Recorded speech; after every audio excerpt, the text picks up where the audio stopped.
Olá, povo de Deus, sexta-feira da 13ª semana do Tempo Comum, 2 de julho de 2021. A nossa reflexão de hoje é a partir de Gênesis 23, versículos de 1 a 4, 19 e capítulo 24, de 1 a 8, 62 e 67. E Mateus 9, de 9 a 13. Hoje temos a questão do sepultamento de Sara em terra estranha, em sepultura concedida pelos hititas, e em seguida a narrativa sobre o casamento de Isaac. Não consigo não recomendar a leitura completa do capítulo 24 de Gênesis, onde aparece o gênero literário da novela, onde tem o casamento de Isaac com Rebeca. Abraão, já idoso, tem preocupação de como será e com quem será o casamento de seu filho Isaac, o filho da promessa. Ele não poderia casar-se com estrangeira, pois precisava fazer valer a promessa de Deus a Abraão de que sua descendência seria numerosa como as estrelas do céu. Portanto, Abraão quer garantir um casamento para Isaac com alguém da sua parentela. É curiosa a questão cultural de como se fazia juramento entre eles. A tradução se serve de um eufemismo e diz que o criado devia colocar a mão debaixo da coxa de Abraão. Mas o certo mesmo é que teria que segurar o seu saco escrotal. Essa mesma forma é repetida no juramento entre Jacó e seu filho José no momento da morte de Jacó. Isaac se casa com Rebeca, da casa da parentela de Abraão, e assim se consola da morte da sua mãe Sara. Apesar da história de Israel ser contada por meio dos homens, onde a genealogia descreve somente nome de homens, praticamente, temos aqui a presença de duas mulheres, Sara e Rebeca. Ambas entram para a história como esposas de dois grandes patriarcas. E também é interessante observar as várias vezes que Abraão muda de lugar de moradia, ficando claro que ele ainda estava na cultura dos beduínos, de habitar em residências móveis, fáceis de serem transportadas.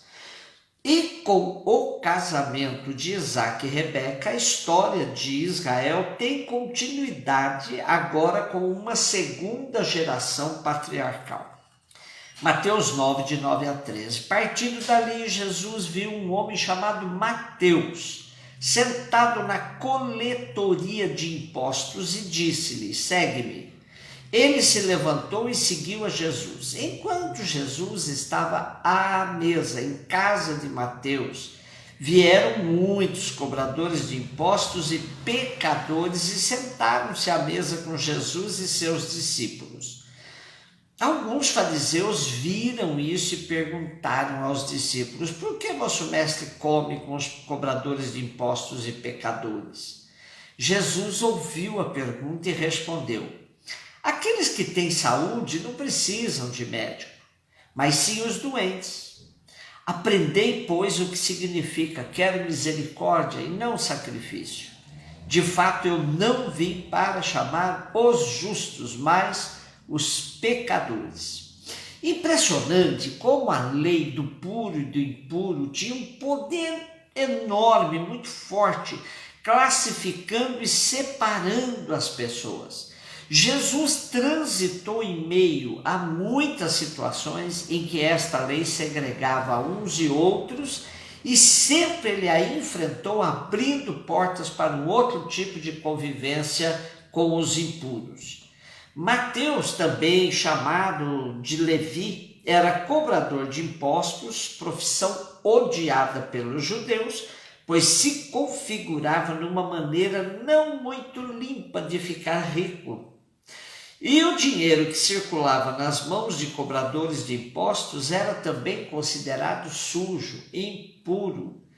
E além disso, esse imposto era parte para o Império Romano, que sobretudo fariseus faziam oposição. E era tão impuro esse dinheiro que as pessoas procuravam ter a quantia exata para não ter que lidar com troco. Acreditava-se mesmo que esse troco poderia trazer desgraças para quem o recebesse. Absolutamente improvável um líder religioso na época incorporar um cobrador de impostos no seu grupo de discípulos. Para Jesus, toda pessoa é portadora de oportunidades diante de Deus. Ele acredita que basta alguém estender a mão para que a pessoa se levante e se transforme.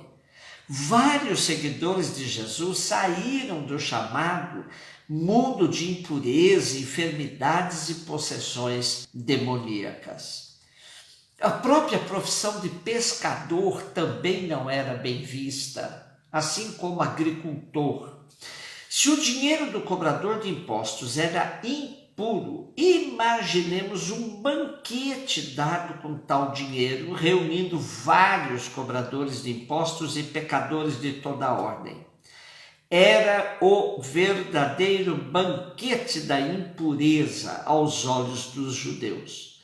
Os do partido dos fariseus não se atreveram a falar com Jesus, mas importunaram os discípulos, perguntando-lhes: por que vosso mestre come com os cobradores de impostos e pecadores? Porém, o próprio Jesus é quem vai dar resposta a eles. Aqueles que têm saúde não precisam de médico, mas sim os enfermos, doentes. E essa perspectiva de Jesus vem de encontro com aquilo que o Papa Francisco tem proposto à igreja, ser uma igreja em saída. Ele já disse que prefere uma igreja acidentada, ferida e enlameada por ter saído pelas estradas, a uma igreja enferma pelo fechamento e a comodidade de se agarrar às próprias seguranças. E Jesus também recorda o profeta Oséias e diz: quero misericórdia e não sacrifício. Apesar de ter sido tirado de um profeta de Israel, essa afirmação soava aos ouvidos dos fariseus como verdadeira blasfêmia, uma vez que eram os sacrifícios que sustentavam o templo e todos os que dele dependiam. Para que esses pecadores fossem aceitos como cidadãos na época, era preciso que eles ofertassem animais comprados no templo em sacrifício. Jesus indicava que o que purifica, o que salva é a misericórdia, não o comércio do templo. E ainda Jesus arremata a sua argumentação dizendo: de fato, eu não vim para chamar os justos, mas os pecadores. Como os fariseus se consideravam os mais justos dentre os homens, Jesus deixa claro que não iria perder tempo com eles. À luz dessa indicação de Jesus, podemos e devemos fazer uma revisão séria nos métodos de evangelização que usamos, pois muitas vezes parece que gastamos mais tempo com os puros, os justos, que com o foco real do Evangelho de Jesus. Sobretudo nas nossas Eucaristias, já cansei de ouvir aqui e acolá o seguinte: somente os que estiverem devidamente preparados queiram se aproximar da mesa da comunhão. Ora, os que estão devidamente preparados nem precisam da Eucaristia. A mesa da comunhão é banquete para os impuros e não para os que já estão salvos. Invertemos tudo. Que a igreja não tenha medo de participar dos banquetes com os impuros, pois aí é o seu lugar de fidelidade à proposta do reino anunciado por Jesus. Um beijo no seu coração.